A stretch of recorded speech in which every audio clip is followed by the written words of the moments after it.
Recently Dhruv Rathee ने 2 video upload किया है बाय सेइंग दैट कि इंडिया डिक्टेटरशिप की तरफ गिर रहा है। नमस्कार दोस्तों, क्या हमारा देश तानाशाही की ओर गिरता जा रहा है? लेकिन क्या उनकी बातों में कुछ भी सच्चाई है या फिर वो बस प्रोपोगंडा फैला रहे हैं? ये जानने के लिए अभी तक जितने भी पावरफुल डिक्टेटर हुए हैं हम उनकी एग्जाम्पल साइड बाय साइड लेते चलेंगे ताकि हमें एक क्लियर पिक्चर दिखे कि मोदी गवर्नमेंट एक डिक्टेटोरियल रिजिम के साथ कितने सिमिलर है। किसी भी डिक्टेटोरियल रिजिम की मेनली 5 पिलर्स होता है एंड पहला है आइडियोलॉजी। एक डिक्टेटर को अपना डिक्टेटरशिप चलाने के लिए करोड़ों लोगों का सपोर्ट चाहिए होता है एंड लोगों की सपोर्ट गेन करने का सबसे आसान तरीका होता है अपने आइडियोलॉजी को प्रमोट करके, स्पेशली रिलीजियस आइडियोलॉजी को। जैसे कि हिटलर नाजिज्म की आइडियोलॉजी को प्रमोट करके पावर में आया था।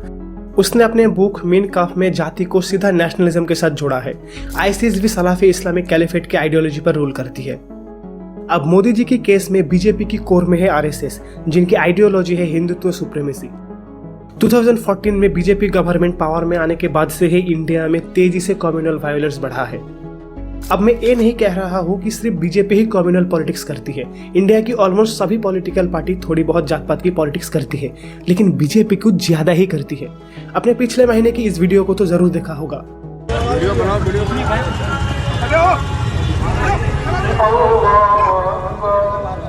आपने कभी सोचा है लोग इतने इंटॉलरेंस क्यों होते जा रहे हैं? लोगों के अंदर एक दूसरे के प्रति इतनी नफरत कहां से आ रही है?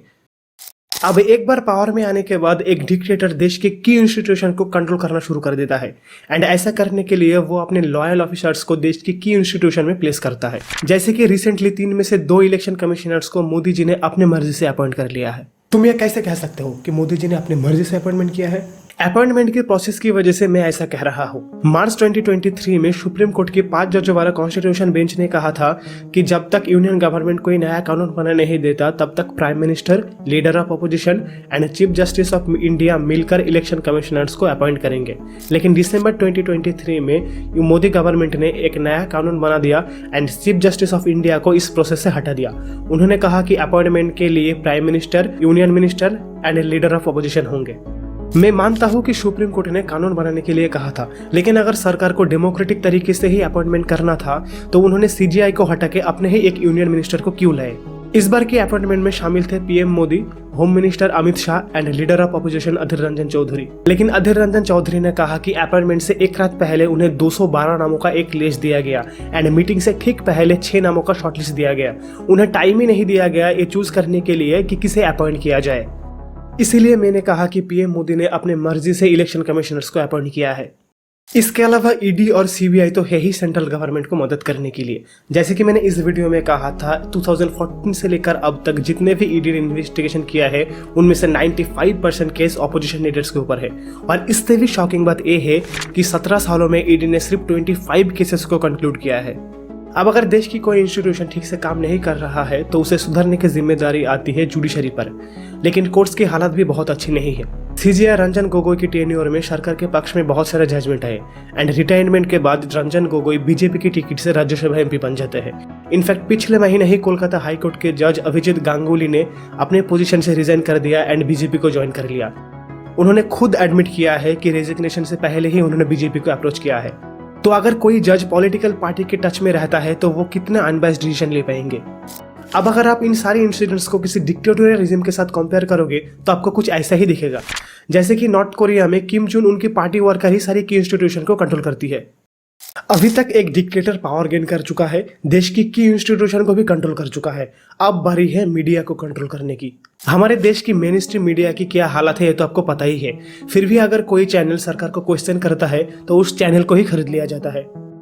अब इंडियन मीडिया गवर्नमेंट को क्वेश्चन क्यों नहीं करती है उसके बारे में मैंने इस वीडियो में डिटेल में बताया है। So you can check that video after this video. तो अब लोगों तक सही इन्फॉर्मेशन पहुंचने का बस एक ही तरीका बचता है, सोशल मीडिया। लेकिन सरकार उसे भी कंट्रोल करने की कोशिश कर रही है। ब्रॉडकास्टिंग सर्विस रेगुलेशन एक्ट 2023 के अंदर नए आईटी कानून लाने की कोशिश किया जा रहा है। अकॉर्डिंग टू दिस बिल जितने भी लोगों का यूट्यूब चैनल है, फेसबुक या इंस्टाग्राम हैंडल है या व्हाट्सएप चैनल है, वो सब ब्रॉडकास्टर की कैटेगरी में आएंगे। हर ब्रॉडकास्टर को सरकार के सामने रजिस्टर करना होगा एंड सरकार की एक सेंट्रल एवल्यूशन कमेटी होगी। इस कमेटी की परमिशन के अलावा कोई भी ब्रॉडकास्टर कुछ भी पोस्ट नहीं कर पाएगा except specific programme exempted by the government. इस कानून के हिसाब से सरकार के पास ये पावर भी होगी कि वो बिना कोई प्रायर नोटिस के किसी भी यूट्यूबर की इक्विपमेंट को जब्त कर सकते हैं।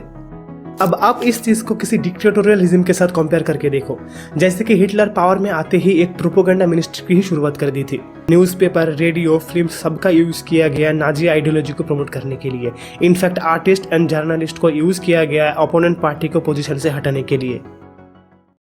मीडिया को कंट्रोल करने के बाद नेक्स्ट स्टेप आता है ऑपोजिशन को कंट्रोल करना। किसी भी डिक्टेटरशिप में या तो ऑपोजिशन होता ही नहीं है या फिर ऑपोजिशन पावरलेस होता है।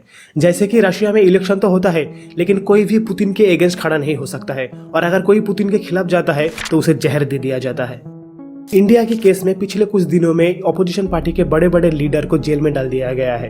कांग्रेस पार्टी की बैंक अकाउंट को फ्रीज कर दिया गया है बाय सेइंग दैट कि कांग्रेस ने टाइम से पहले इनकम टैक्स रिटर्न फाइल नहीं किया था।